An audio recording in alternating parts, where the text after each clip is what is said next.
आज पनि म तपाईहरुको सामु एउटा न्यू भिडियो लिएर आइसकेको छु र आजको यस भिडियोमा चाहिँ हामी केही मेनुहरुको बारेमा कुरा गर्न जाँदै छौं र आज हामी कुन चाहिँ मेनुको बारेमा कुरा गर्न छौं भनेपछि गएर एडिट मेनुमा क्लिक गरौँ र त्यसपछि आज चाहिँ हामी तीनवटा मेनुको बारेमा कुरा गर्ने छौं कपी मर्ज र पेस्ट।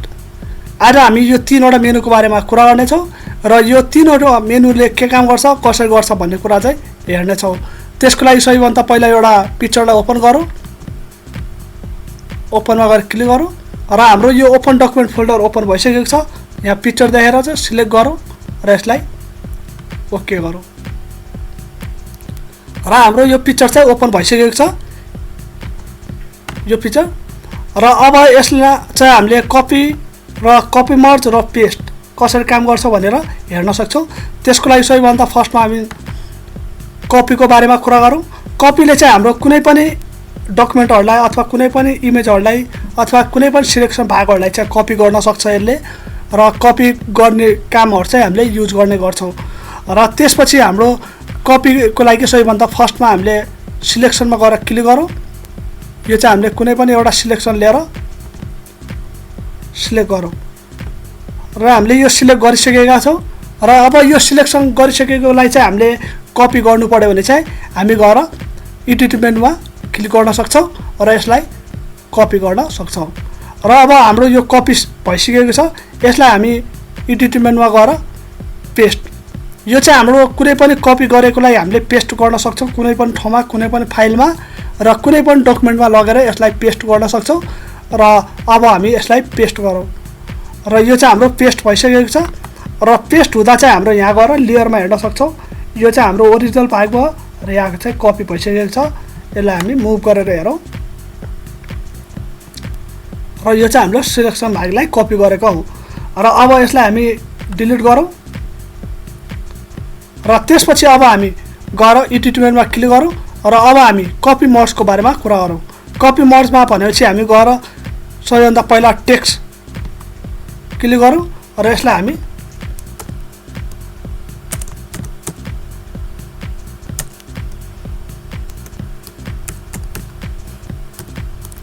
हामीले यो लियोपार्ड भनेर लेख्यौं र अब यो लेखिसकेको भागलाई चाहिँ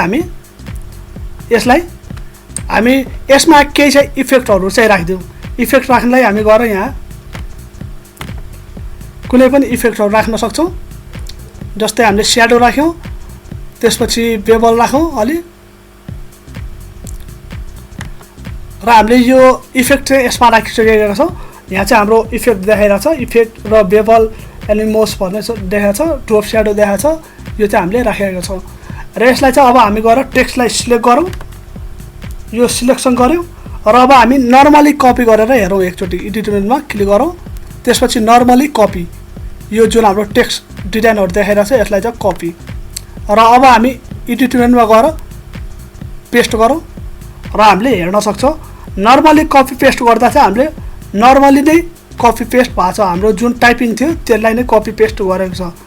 र अब हामी त्यसपछि फेरि यहाँ सिलेक्सनमा गएर यसलाई सिलेक्ट गरौँ र सिलेक्ट गरिसकेपछि हामी गएर एडिट मेनुमा क्लिक गरौँ र अब हामी कपी मर्ज गरौँ यसलाई।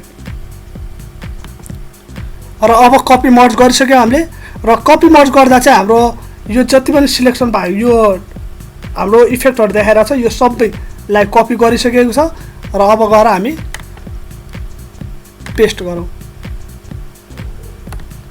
र अब हामी हेर्न सक्छौं हाम्रो नर्मली कपीमा चाहिँ हाम्रो नर्मली कपी चाहिँ यस्तो प्रकारको हाम्रो गरेको छ र कपी मर्जले चाहिँ हाम्रो यस्तो प्रकारको जुन इफेक्टहरु राखेका थियौं इफेक्ट शुद्ध नै कपी गर्दिएको छ यसले चाहिँ। र कपी मर्जले चाहिँ हामीले इफेक्ट शुद्धै कपी गर्नु पर्यो भने चाहिँ गर्न सक्छौं। र आज चाहिँ हामीले कपी मर्ज र पेस्टको बारेमा कुरा गर्यौं। नेक्स्ट भिडियोमा चाहिँ हामी नेक्स्ट मेनुहरुको बारेमा कुरा गर्ने छौं, त्यसैले नेक्स्ट भिडियो हेर्न चाहिँ नभुल्नु होला।